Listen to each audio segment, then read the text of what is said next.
Boa noite a todos. Boa noite. Hoje, 28 de janeiro de 2020, nós estamos reunidos para estudarmos a obra O Livro dos Médiuns. E nós estamos no capítulo 4, intitulado Sistemas.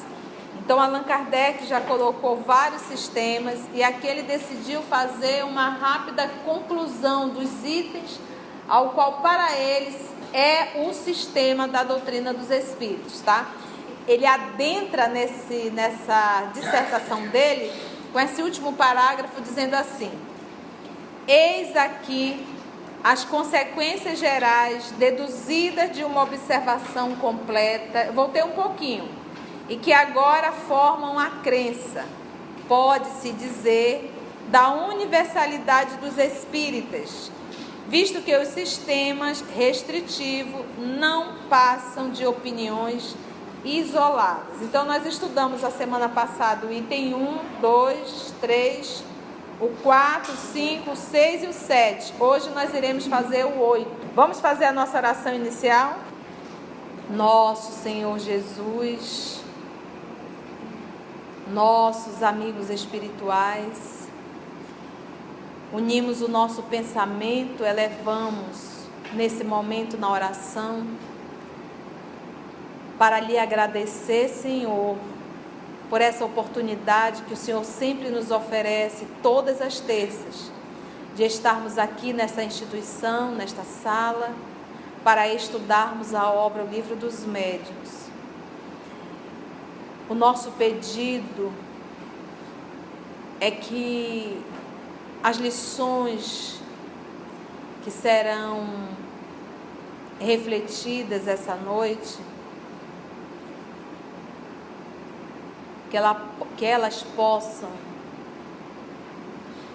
ser vividas.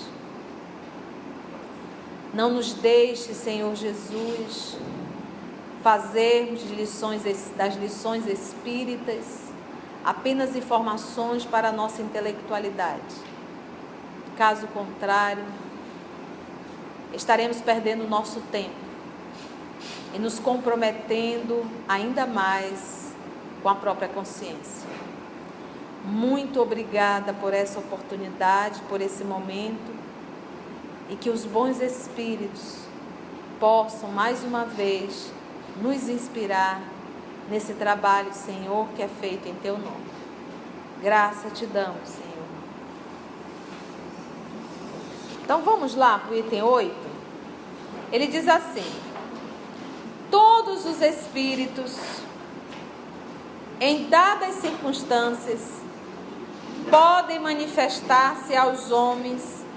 O número dos que podem comunicar-se é indefinido. Então, todos os espíritos, em dadas circunstâncias, podem manifestar-se aos homens. Pode se apresentar. O número do que podem se comunicar-se é indefinido. Sabemos quantos. Porque eles podem se comunicar através do sonho, através de uma intuição, através de uma aparição, através de uma fala rápida.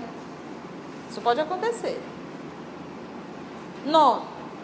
Os espíritos se comunicam por meio dos médiuns, que lhes serve de instrumento e de intérpretes. Essa palavra intérpretes, ela tem que estar sempre muito bem ligada quando nós falarmos do médium.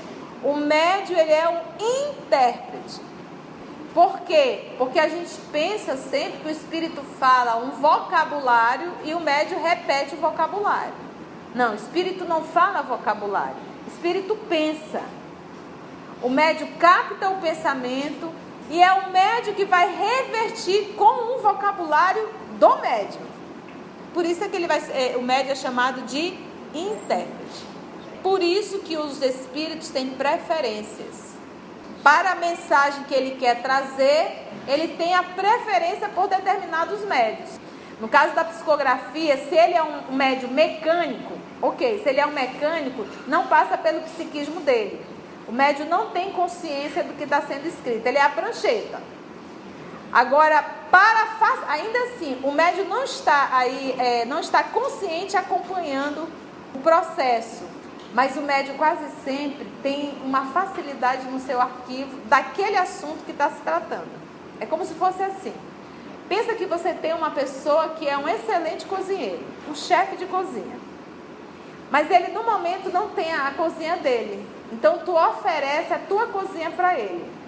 Ele é um excelente chefe de cozinha. Mas ele vai entrar na tua cozinha e ele só vai poder utilizar o que tu tem disponível na tua cozinha. Então esse é o médium. Então o médium, o espírito, quando se aproxima do médium, ele vai usar dos recursos do médium. Então por isso que a gente diz, mesmo no fenômeno mecânico, sempre vai haver uma parcela do médium, porque o espírito tem que utilizar os recursos que o médium proporciona a ele. Então mesmo sendo mecânico, então lembra sempre disso. Eu tenho um chefe de cozinha. Aí ele disse, olha, eu quero fazer uma comida. Eu digo, olha, eu te ofereço a minha cozinha, com os temperos que eu tenho. E você vai ter que se virar com o que eu tenho. Por isso é que quando nós lemos Mecanismo da Mediunidade, Evolução em Dois Mundos, que são livros técnicos, psicografados por Franciscano Xavier, fica imaginando a dimensão dos recursos internos desse médium. Então, por isso a palavra interno. Já no caso do médium semimecânico ou o médium consciente, vamos pegar a psicografia. A psicografia é a psicofonia. O espírito, por exemplo, no caso da psicografia, o médium, ele capta o pensamento. E pensamento é coisa muito rápida. Pensamento é muito rápido. Então, ele capta o pensamento e ele, o médium, vai passar para o papel e ele tem que passar rápido. Ele tem que escrever rápido, senão ele perde a linha do pensamento. Entendeu? Como se fosse uma inspiração. Então ele tem que passar rápido. É muito fácil a gente conseguir perceber, identificar quando é do médium e quando é uma inspiração. Quando ele está sob efeito de uma inspiração. Por quê? Se eu te der aqui, faço uma redação e vou te dar um tema, tu vai ficar pensando. Você vai, escreve um pouco, pensa. Você está construindo uma linha de pensamento em cima do tema que nós direcionamos. No caso da psicografia, tu não tem esse tempo de parar para pensar, porque o texto já está pronto. O espírito transmite o pensamento dele e você vai revertir de vocabulário o pensamento dele. Então, por isso que espíritos têm preferências. O vocabulário de fulano é bem melhor. É tipo assim, a cozinha daquele ali, aquela cozinha, tem muito material que eu preciso. A quantidade de tempero é muito maior para o que eu quero fazer. E daquele ali, olha, ele até oferece a cozinha, mas não vou conseguir fazer o prato que eu quero, porque aquela cozinha ali não tem muita coisa. Aí diz, olha, é o seguinte, a única cozinha que tem é aquela ali, olha, só tem essa, então eu vou me virar com o que tem. Então, às vezes é isso, o espírito não tem um médium, não tem tu, vai tu mesmo. Só que o espírito vai fazer algo bem limitado. Por quê? Porque os recursos do médium é limitado. No caso do intuitivo, a pessoa que vai escrever tem que ser rápida também, senão ela perde o fio da meada. Se da metade do caminho tu dizer agora é com S ou com Z, pronto, tu perdeu o fio da meada. Escreve errado, depois tu corrige o português. Vai fazendo as correções gramaticais necessárias. O semimecânico, ora ele tem lucidez do que escreve, ora ele não tem lucidez do que escreve. Já o consciente não. O consciente, ele capta o pensamento e é ele que passa para o papel. A letra é dele, o vocabulário é dele, entendeu? Ele reverte, porque é como se alguém estivesse fazendo ditado. Não é como se alguém estivesse fazendo ditado. Porque o ditado eu estou ditando vocabulários, eu estou ditando palavras. No caso da mediunidade, o espírito transmite pensamento. Pensamento não é vocabulário, tá? Aí o médium é que vai revertir com o vocabulário dele. Então, por isso é que às vezes você pega algumas psicografias de determinados médiuns. Por exemplo, quem tem o hábito de ler Emmanuel tem palavras que ele repete sempre. Impressionante, a gente até brinca. Porque sempre está lá aquela palavra dele, é típico dele. O André Luiz a gente já identifica, ele é a parte científica mesmo, né? A forma dele escrever. E o Emmanuel a gente acaba detectando mesmo a forma. Agora a gente vai percebendo o quê? Às vezes você pega Dr. Bezerra escrevendo por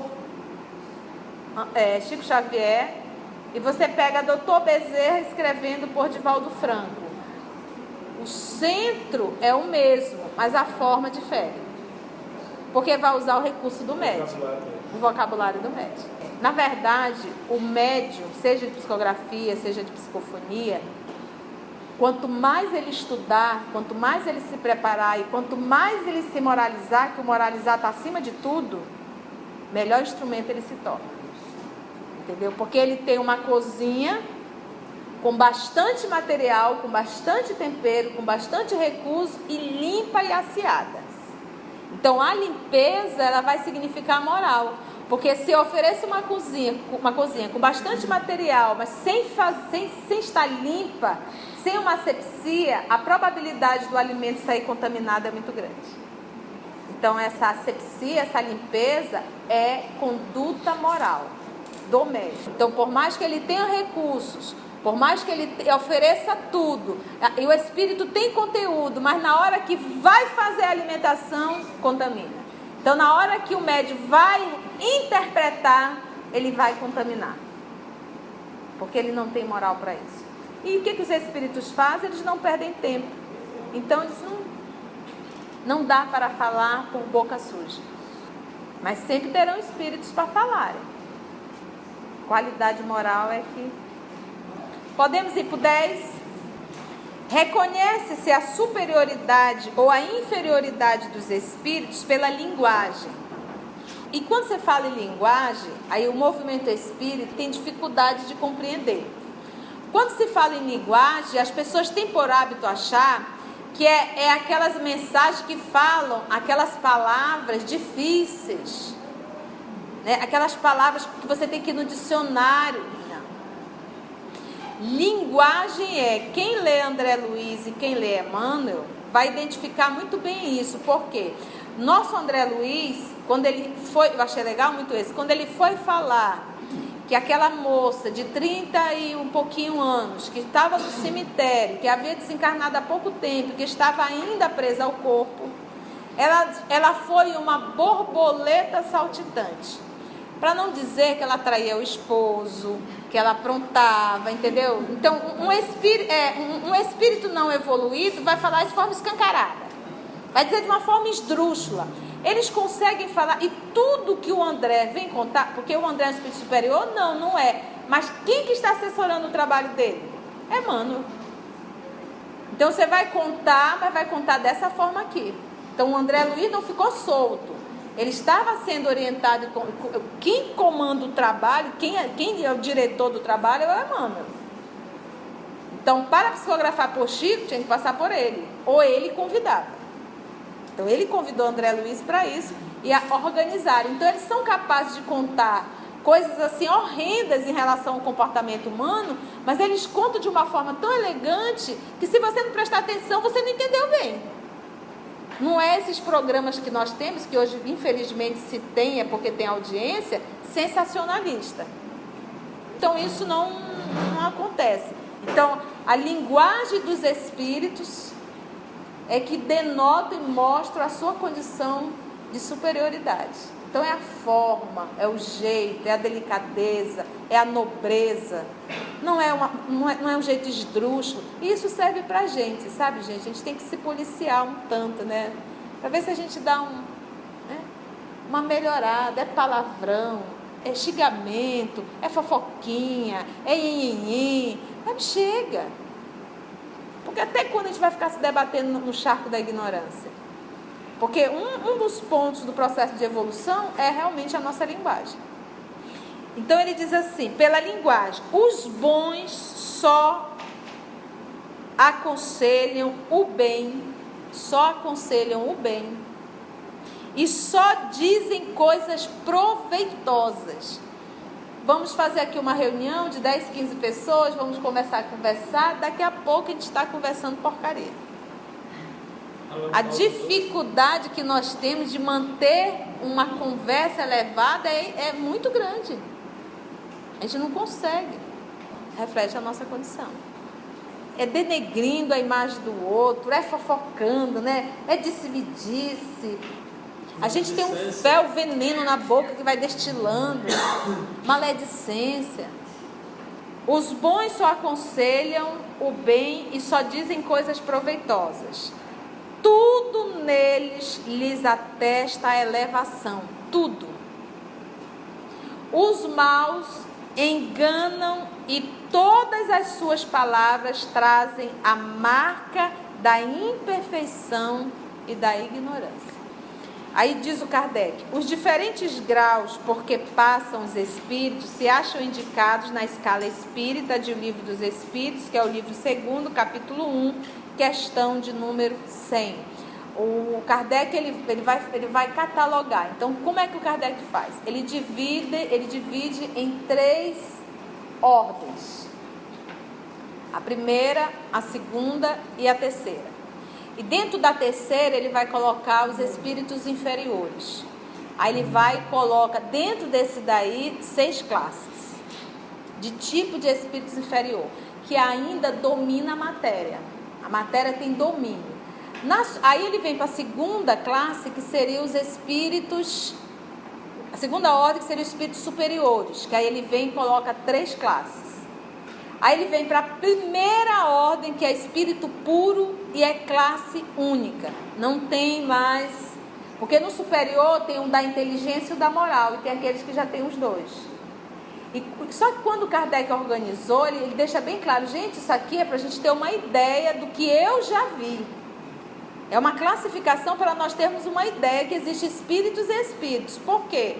Porque nós temos um vício, acho que milenar, de ouvir espírito falar e acreditar que tudo aquilo que o espírito falou é verdade e vai acontecer. Nós temos essa coisa, a gente faz reunião, o espírito vem e fala, a gente vai e faz tudo que o espírito falou. E espíritos nobres, eles respeitam livre-arbítrio. Eles não ficam dizendo faça isso, faça isso, faça isso, faça isso, faça isso. Isso é espírito manipulador. Eles não interferem na administração.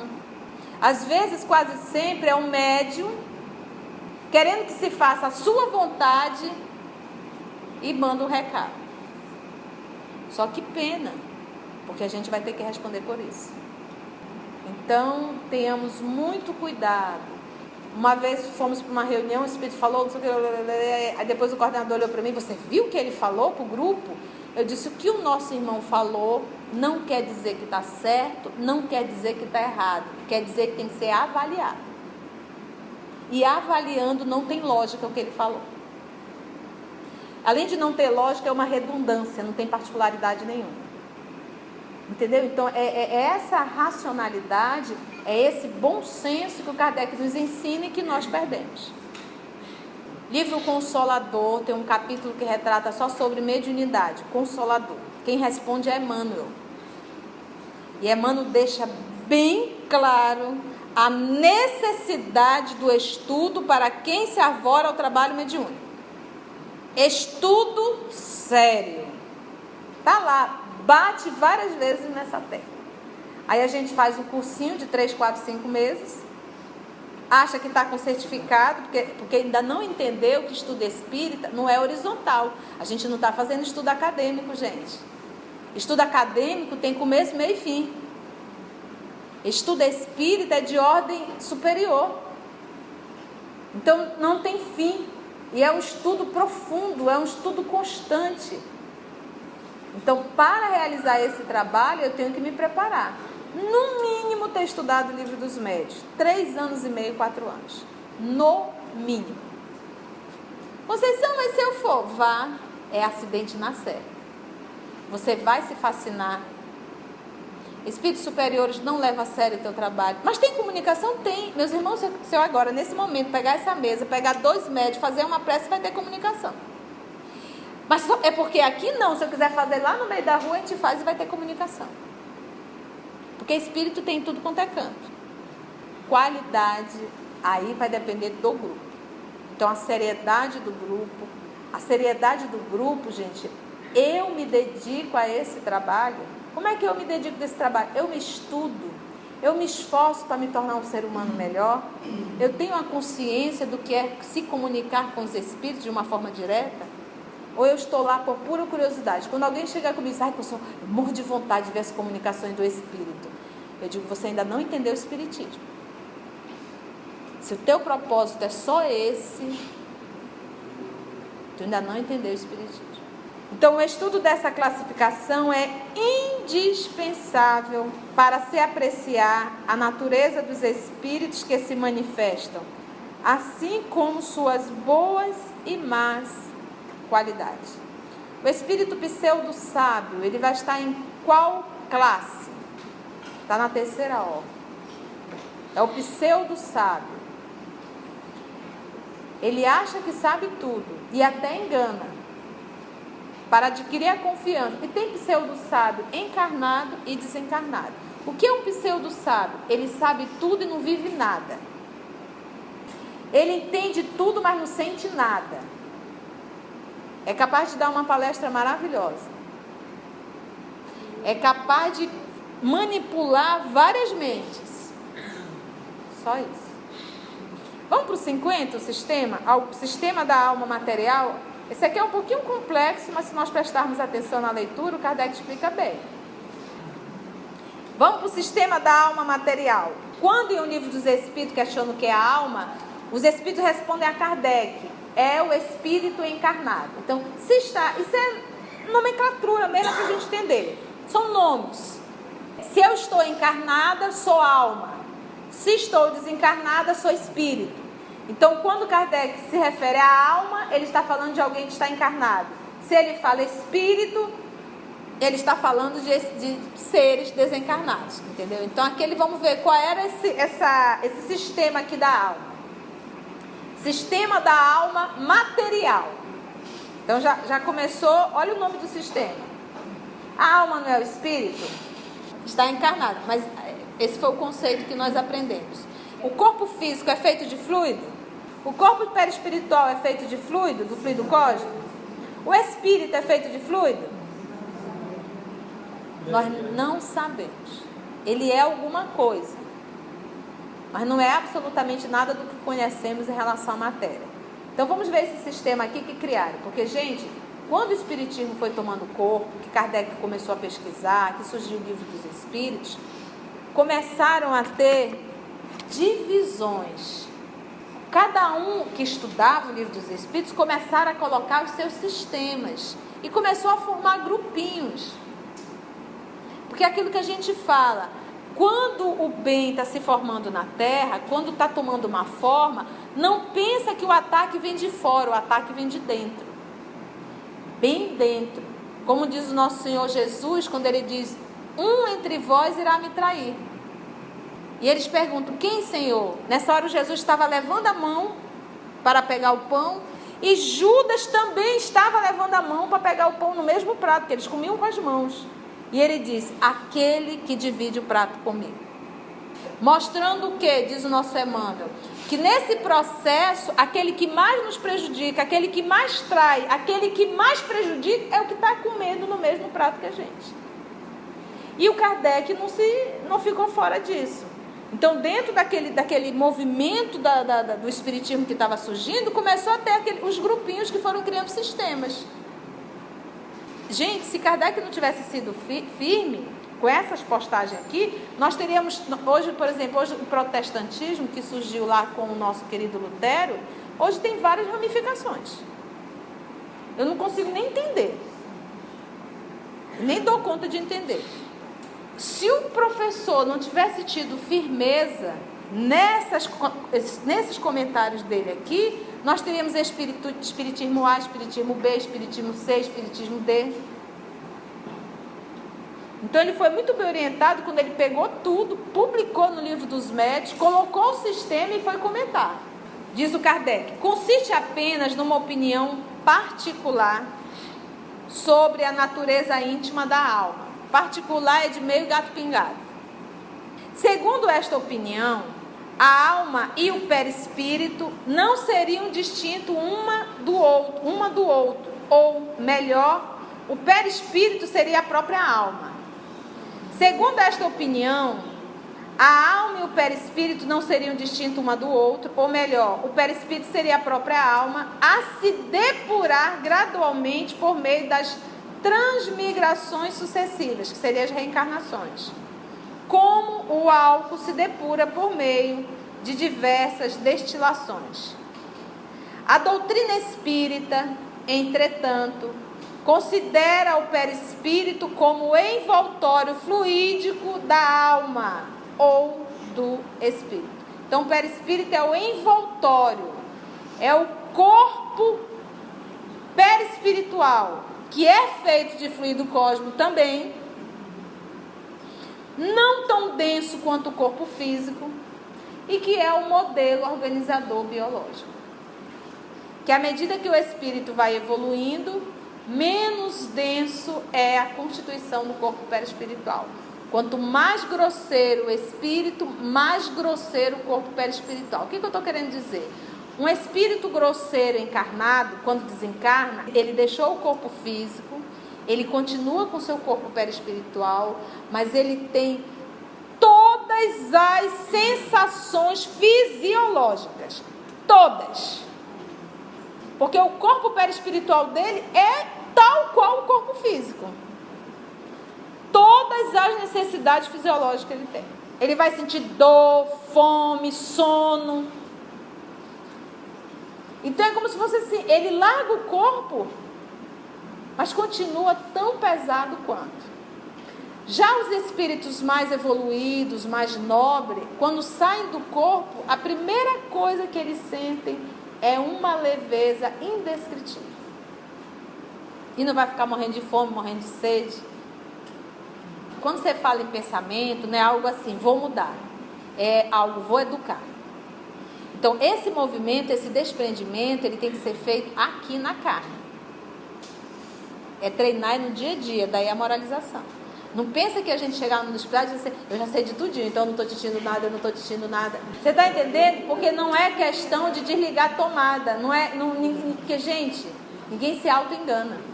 Aqui, quando a gente está no corpo, eu não consigo me enxergar 100% aqui. Aqui eu só estou conseguindo me enxergar 5%. E eu até acredito que eu sou boazinha. Quando a gente sai do corpo, que a gente passa a ter uma consciência mais lúcida da nossa realidade. Aí fica pior ainda. Então é aqui. Esse exercício é aqui. Esse processo da moralização é aqui. Não tem como chegar lá e dizer, eu sei tudo. Vai ficar no estado de perturbação muito grande. E lembra que nós temos umbral é purgatório. Feliz daquele que vai para o umbral. Umbral é sala de espera. Deixa tu acordar no vale, lá nas cavernas, nas furnas. Aí você vai dizer, poxa, nem mereci o umbral. Porque o Espírito te diz, olha, vai para o umbral, hein? Feliz todos nós vamos.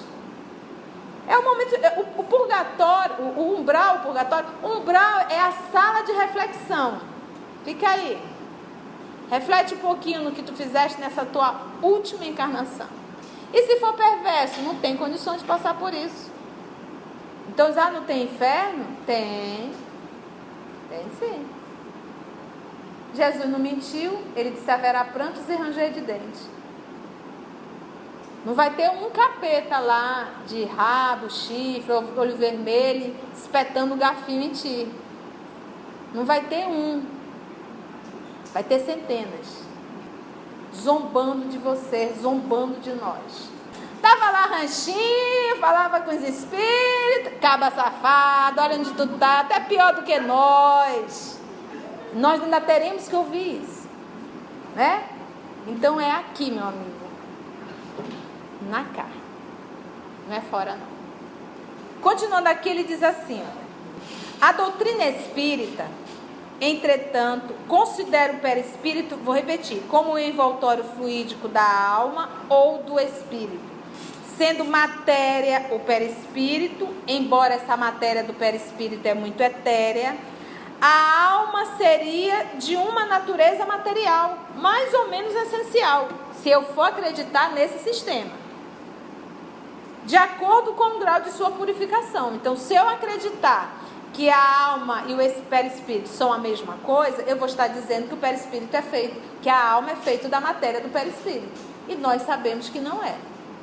Este sistema não invalida nenhum dos princípios fundamentais da doutrina espírita, visto nada alterar com relação ao destino da alma. As condições de sua felicidade futura são as mesmas.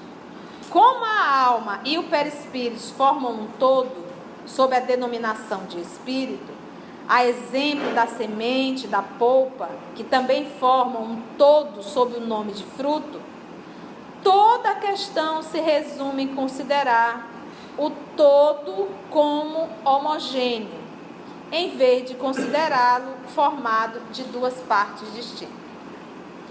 Como se vê, tal opinião não leva a consequência alguma, e se dela nos ocupamos, foi porque encontramos pessoas inclinadas a ver uma nova escola, no que não passa, afinal, de simples interpretação de palavras. Já estavam querendo fundar um novo grupo, tá vendo?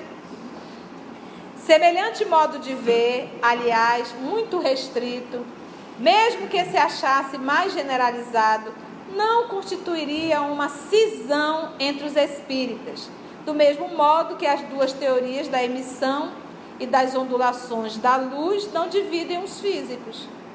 Os que quisessem formar grupo à parte por uma questão tão pueril, provariam só com isso que ligam mais importância ao acessório do que ao principal, e que se acham compelidos à desunião por espíritos que não podem ser bons, visto que os espíritos bons jamais insuflam a acrimônia e a cisania. Acrimônia, quem quiser colocar aí, aspereza, acidez, cisânia, falta de concordância ou de harmonia, desarmonia, discórdia, tá?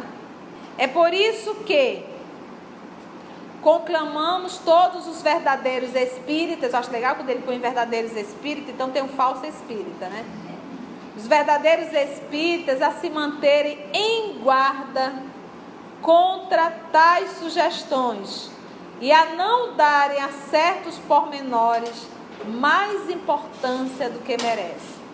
O essencial é o fundo. E aí nós vamos parar aí porque o tempo já foi. Agradecemos ao nosso Senhor Jesus por mais esse momento de estudo e reflexão e até o nosso próximo estudo.